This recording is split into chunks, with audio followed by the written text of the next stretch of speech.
TV Fan. This is Miling po. You're tuned into Miling's TV channel. So, kamusta po sila? At tayo po ay may share sa inyo. At yan po ang ating walang iba kundi ang Regine. Yan ang ating purchase na dumating na po na hindi natin in-expect. At ang aga-aga ng ating delivery guys. So, hintayin po natin saglit. Ay purchase natin sa store ni Naukaha store. So, meron po tayong items na 10 pieces. So, each po is 12 pesos. Meron po tayong shop voucher na less na 480.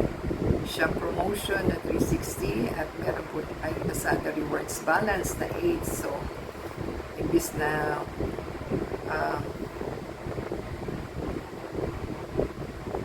120 po yung purchase natin, so times 12 ay times 10 po, at meron po tayong binayaran na 144.10. So yun po ang ating purchase. So mabilis lang naman siya in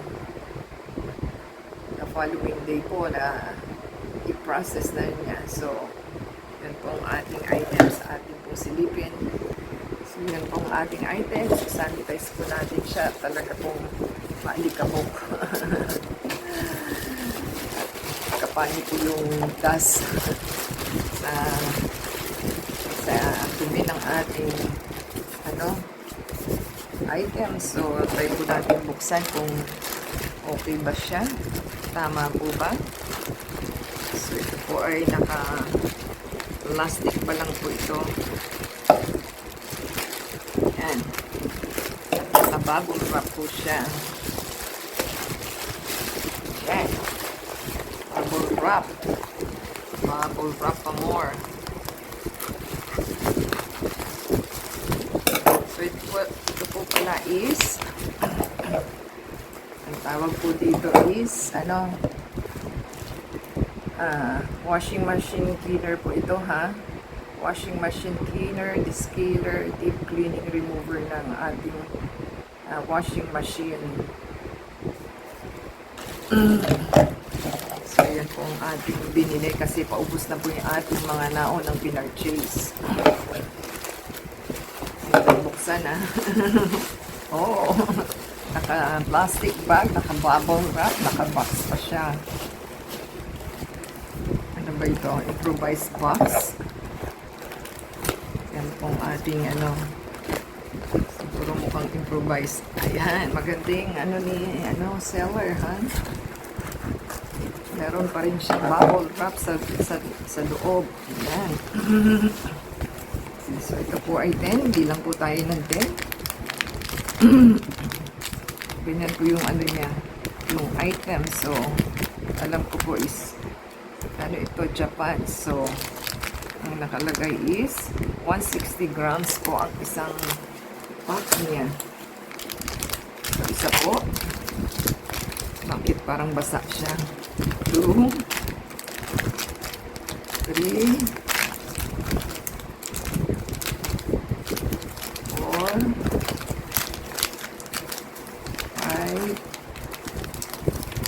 6, 7, 8, 9,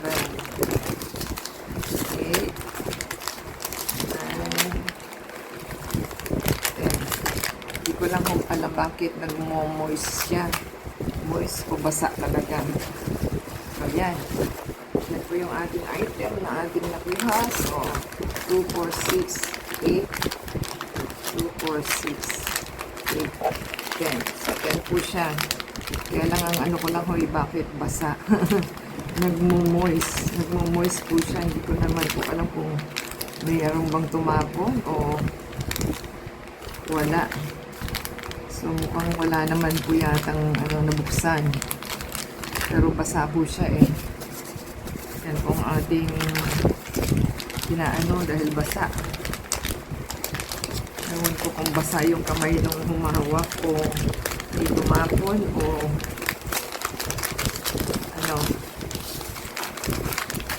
basa namamasa po siya. Eh, hindi ko po alam bakit namamasa. Nagmo-moist ba siya o may tumapon o wala.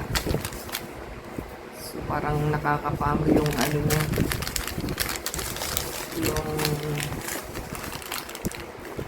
dumi niya. Dumi o sana po is wala siyang butas. So, yun po ang ating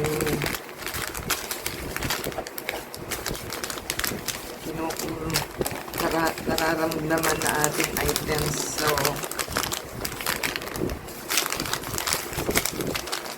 it's only 100 grams po pala. Ayan o.